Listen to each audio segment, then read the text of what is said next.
లేదు జాయింట్ అయినా సేమ్, అంటే ఒక 30 రూపీస్ ఎక్స్ట్రా. ఆర్డినరీ రైస్తో అయితే 160, ఒకవేళ బాస్మతి రైస్తో ఇస్తే 190 రూపీస్. రీసెంట్గానే హైదరాబాద్ మాదాపూర్ పిల్లర్ నెంబర్ 1720 దగ్గర ఈ పందలపాక అప్పారావు పలావ్ అయితే మాత్రం స్టార్ట్ చేశారు. స్టార్ట్ చేసి కూడా డేస్ మాత్రమే అవుతుంది, కాకపోతే మాత్రం క్రౌడ్ మాత్రం ఓ రేంజ్లో ఉంది. అంటే జనరల్గా మన ఊరి పలావ్, మన సైడ్ పలావ్ అనే వాటికి అందరూ కూడా ఒకసారి టేస్ట్ చూద్దామని చెప్పి ఆ టేస్ట్ బడ్స్ అయితే మాత్రం గట్టిగా అందరినీ నోరు ఊరించాయి. అంటే చిన్న చిన్న ఇన్స్టాలో చిన్న చిన్న రీల్స్ వచ్చాయి, ఇక్కడ కొత్తగా ఈ పందలపాక అప్పారావు పలావ్ అయితే పెట్టారని చెప్పి.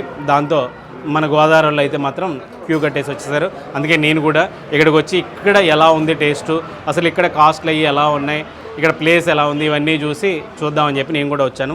యాజ్ యూజువల్ మనకి రాజమండ్రిలో ఎంత మాస్ స్టైల్లో ప్లేస్ ఉంటుందో ఇక్కడ కూడా అలాంటి మాస్ స్టైల్లోనే ప్లేస్ ఉంటుంది.